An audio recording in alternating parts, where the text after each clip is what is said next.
नमस्कार दोस्तों, Rajpati channel Bhojpuri song में हार्दिक स्वागत है आप सभी का।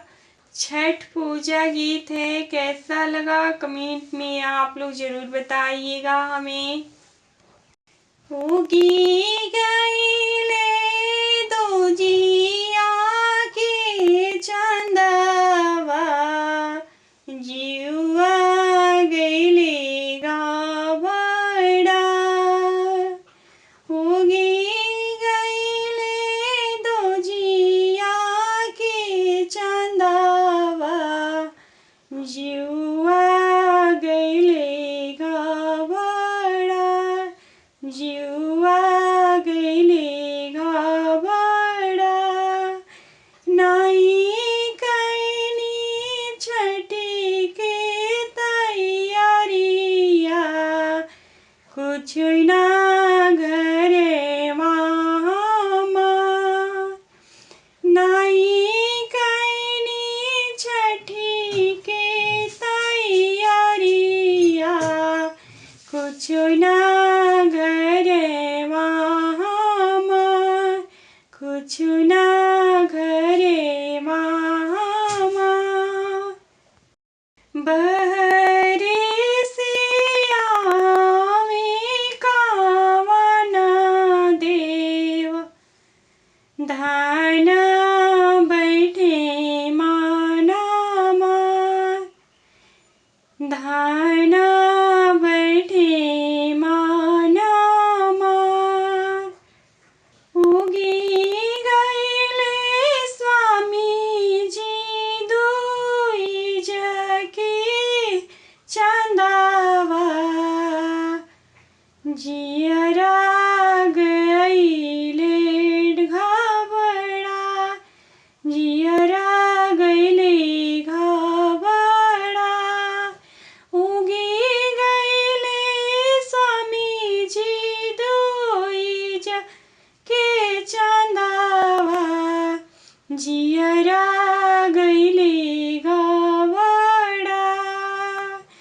नाई कैनी डाला से दौरावा, नाही किननी कालासु, नाही किननी कालासु। एताना वाचन सुन कौन स्वामी, सुन धन यार जमा। एताना वाचन सुन कौन स्वामी, सुन धन यार जमा। जय भोग में गोरखपुर बाजरिया, दौरा लईबो खरी। जय भोग में गोरखपुर बाजरिया, दौरा लईबो खरी। सुपवा लईबो खरी। करा दान छठी के तैयारिया, चला रघा देवे।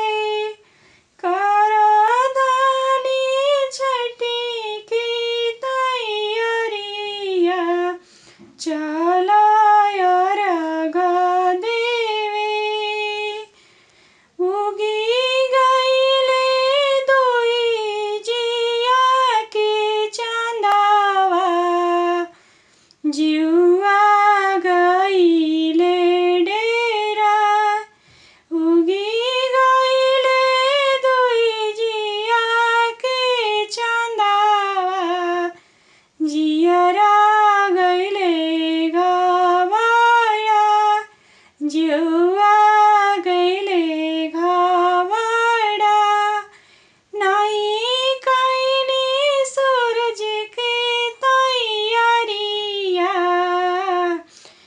कुछु ना घरे मामा, कुछु ना घरे मामा, बहरी से आवे ना कावना सेवका, काहे अम्मा बैठलो मनामा, काहे अम्मा बैठलो मनामा, उगी गईले बाबू दोई जी के चंदावा, जियरा गईले घावड़ा, जियरा गईले घावड़ा, नहीं किननी सेउआ से नारियलवा, नहीं किननी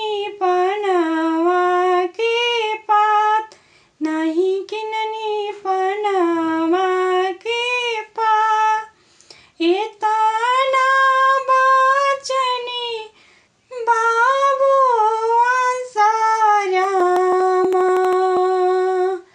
सुनया माया राजामा, सुनया माया राजामा, जाइबो में हटवा बजरिया, सियो नरियल लाइबो खरी, सियो नरियल लाइबो खरी, पनवा लाइबो खरी, उखिया लाइबो खरी, निम्बुआ लाइबो खरी, किलवा लाइबो खरी, करायम्मा छठी के तैयारिया, चलाय रगा देवे, चलाय रगा देवे।